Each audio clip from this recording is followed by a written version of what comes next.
Anong mabibili mo sa 100 million pesos sa buong mundo? 100 million pesos? Wow! Saan mo pa makukuha yan? Pag nagka-gold ka sa Olympics? Pag nanalo ka sa loto? Maging superstar o maging politiko? Nako, ano pa bang magagandang bagay sa mundo ang hindi mo mabibili sa 100 million o sabihin na nating meron kang 1.7 hanggang 1.8 million dollars? Pag meron ka nito, siguradong labas-pasok ka na sa bansa at ini-enjoy ang mundo. O kung business-minded ka naman, siguradong kaliwat kanan na ang mga negosyo mo. Baka meron kang kangkong chips, gluta soap, fast food restaurant, at kung ano-ano pang pagkakakitaan. Pero ano nga ba ang isang bagay na mabibili mo ng 100 milyong piso? Meron nga kaya? O baka pati ang 100 million kulang na kulang pa? Tara, pag-usapan natin yan. Sa Pilipinas, marami kang mabibili sa 100 million pesos mo. Lalo na pagdating sa mga mamahaling condominium sa Metro Manila. Halimbawa, sa Parañaque, may mga condo na may wellness facilities, infinity pools, at resort-style amenities. Parang araw-araw kang nakabakasyon sa sarili mong bahay. Sa Bonifacio Global City o BGC, pwede mong ma-experience ang world-class amenities at skyline views mula sa mga skyscrapers.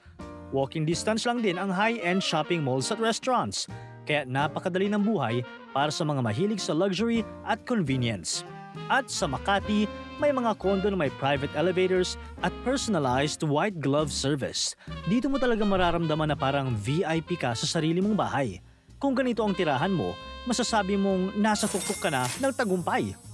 Araw-araw, pwede ka na mag-My Day kung gaano mo ini-enjoy ang bahay mong worth 100 million pesos.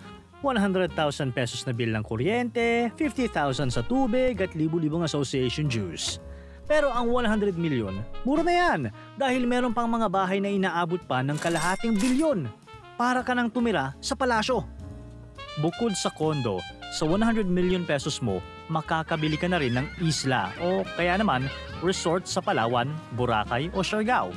Ang mga lugar na ito ay kilala sa kanilang napakagandang beach, clear water at mayamang marine life. Sa Palawan, may mga private island na may white sand beach at coral reefs. Sa Boracay, may mga luxury resort na may world-class amenities. Sa Siargao naman, may mga eco-friendly na resort na perfect para sa mga surfer at nature lover.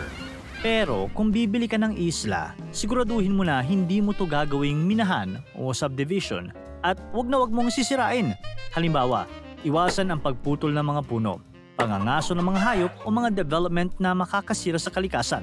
Kundi, gamitin mo ang isla para sa sustainable tourism. Pwede kang gumawa ng eco-resort na gumagamit ng solar energy, may waste recycling system at nag-o-offer ng environment-friendly activities tulad ng snorkeling at bird watching. In short, bilhin mo ang isla para alagaan, hindi para pagsamantalahan. At kung may 100 million ka sa Pilipinas, ang pinakamagandang gawin ay magnegosyo. Pwede kang bumili ng franchise ng sikat na restaurant sa halagang 50 million pesos. At ang natitirang 50 million pesos naman ang gagamitin mo para ipatayo ang franchise. O di ba? Businessman ka na. Sabi nga ng isang influencer, "Masipag kami, di kami tamad." Ngayon, mag-shopping pa tayo sa iba't ibang parte ng mundo. Sa US, kung may 100 million pesos ka o sabihin na nating meron kang 1.7 hanggang 1.8 million dollars, mabibili mo na rin ang mga mamahaling sports car, mapa brand new o vintage. May ilang exciting na sports car na pwedeng-pwede mo nang mabili for 100 million pesos or less. Tulad ng mga brand new sports car na McLaren Elva, isa sa pinakabagong engineering marvel ng McLaren. Isa tong open cockpit supercar na may 804 horsepower mula sa twin-turbocharged 4.0-liter V8 engine. Meron lang ito 149 units sa buong mundo. Meron din Bentley Mulliner Bacalar, isang ultra-luxurious hand-built Grand Tourer na may 12 units lang. Ang presyo? Medyo mas mahal sa 100 million pesos pero pwede na. Sa vintage sports car, mabibili mo na ang 1967 Chevrolet Corvette L89, isang ultra-rare classic na mas exclusive pa sa legendaryong L88. Isa sa 16 units na nagawa noon at ang unit na ito ay may unique features gaya ng California-compliant emission system at F41 suspension. Nandyan din ang 1967 Corvette L89 Coupe. Isa pang halimbawa ng L89 Corvette na nabenta sa Mecum Kissimmee Auction. Ito ay may 427x435 HP Big Lock engine at lightweight aluminum cylinder heads na nagkakahalaga ng 100 million pesos. So, ano? Add to cart na ba? Pero teka lang, paano kung ayaw mo na ng kotse? Ang gusto mo na, eroplano? May available kaya? Eto, noong 2017, ang Nepal Airlines Corporation o NAC ay nagalok ng kanilang Boeing 757 para sa auction noong 2017. Ang starting price para sa eroplano ay $1.7 million o humigit kumulang 100 million pesos. Ang Boeing 757 na ito ay ginawa noong 1987 at ginamit ng NAC sa loob ng 30 years. May 190 seats ito at ginagamit para sa mga international flight. Ang eroplano ay nag-retire noong 2018.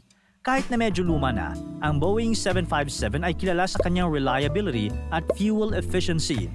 Isa itong medium-haul aircraft na kayang lumipad ng hanggang 7,222 kilometers. Sa ngayon, hindi pa nabebenta ang aircraft. Kung sa dagat naman ang punta mo, pwede mo naman bilhin ng Mercedes-Benz Arrow 460 Gran Turismo yacht na kilala bilang Silver Arrow of the Seas. Ang luxury yacht na ito ay pinagsama ang sleek na automotive design at maritime engineering. May maluwang na cabin ito, high-end finishes at advanced technology para sa exclusive na boating experience.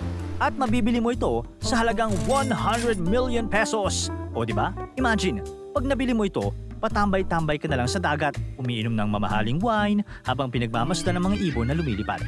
Siyempre, kung meron kang tumataginting na 100 million pesos, mag-i-invest ka na ng mga real estate property sa ibang bansa. Sa halagang 100 million pesos, marami kang mapagpipilian sa iba't ibang sulok ng mundo. Sa Australia, pwede kang bumili ng The Sails at Garners Beach sa Queensland. Ito ay isang luxury beachfront property na may 1-acre garden at magandang view ng dagat.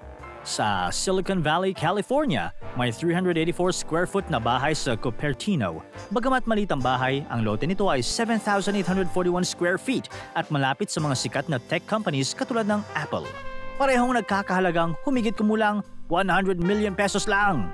Sa Canada, may Country Manor sa Ontario na nagkakahalaga ng $5.8 million. Kahit hindi mo mabibili ang buong property, pwede kang mag-invest ng share dito gamit ang 100 million pesos mo. O di ba? May property ka na, may business ka pa.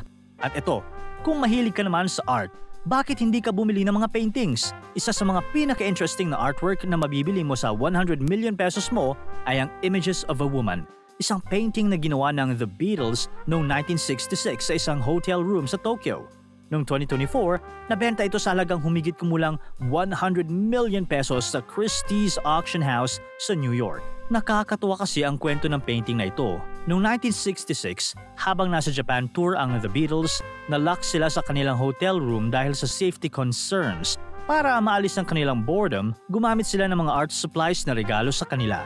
At ang resulta ay isang abstract painting na may 4 na quadrants. Bawat isa ay nire-represent ng isa sa mga miyembro ng banda, si John Lennon, Paul McCartney, George Harrison at Ringo Starr. Kaya kung may extra kang 100 million pesos at gusto mo ng isang unique at historical piece of art, pwede mong hanapin ng ganitong klaseng rare artwork sa mga prestigious auction houses tulad ng Christie's. At eto pa, pwede rin kayong magkaroon ng 1-cent coin sa halagang humigit kumulang 100 million pesos. Paano nangyari yun? Noong 1943, nagkaroon ng malaking pagkakamali sa US Mint na nagresulta sa pagkakagawa ng isa sa mga pinakabihirang barya sa kasaysayan ng Amerika, ang 1943 bronze Lincoln Cent. Sa panahon ng World War II, ang US Mint ay tumigil sa paggamit ng bronze para sa mga penny. Instead, gumamit sila ng zinc-coated steel para makatipid ng copper para sa digmaan. Pero may ilang bronze planchet na naiwang nasa mga machine at nagresulta ito sa pagkakagawa ng ilang bronze pennies noong 1943. Ang pinakamataas na presyo na naitala para sa isang 1943 bronze cent ay humigit kumulang 100 million pesos noong 2010 dahil sobrang bihira ng coin na ito sa mundo. At kung hilig mo naman ng astronomy at fashionable ka rin, maaari mong bilhin ang Moon Dust Bag na ginamit ni Neil Armstrong noong Apollo 11 mission. Ang bag na ito na may traces ng moon dust ay naibenta sa isang auction noong 2017 sa halagang $1.8 million. Imagine, hawak mo ang bag na nakapag-travel sa space. Kondo, sasakyan, resort na worth 100 million pesos? Wow na wow! Kaya check mo na ang laman ng bank account mo. Malay mo, afford mo na ang kahit isa sa mga to. Sa laki ng 100 million pesos, pwede mo nang bilhin ang halos kahit anong gusto mo. Pero payo lang, mas maganda kung gagamitin mo ito ng tama. I-prioritize ang pagnenegosyo o pag-invest para mas lalo pang lumago ang pera mo. Pero wag na wag magpapabiktima sa mga scammers at mapagsamantalang mga tao. Kung matalino ka sa paggamit ng pera, sino bang nakakaalam? Baka ikaw na ang susunod na pinakamayamang tao sa buong mundo. Pero kayo, ano-anong bibilhin nyo kung may 100 million pesos kayo? Para tuloy-tuloy ang saya at kwentuhan, huwag kalimutan mag-subscribe sa Bubbly YouTube channel at pindutin ang notification bell.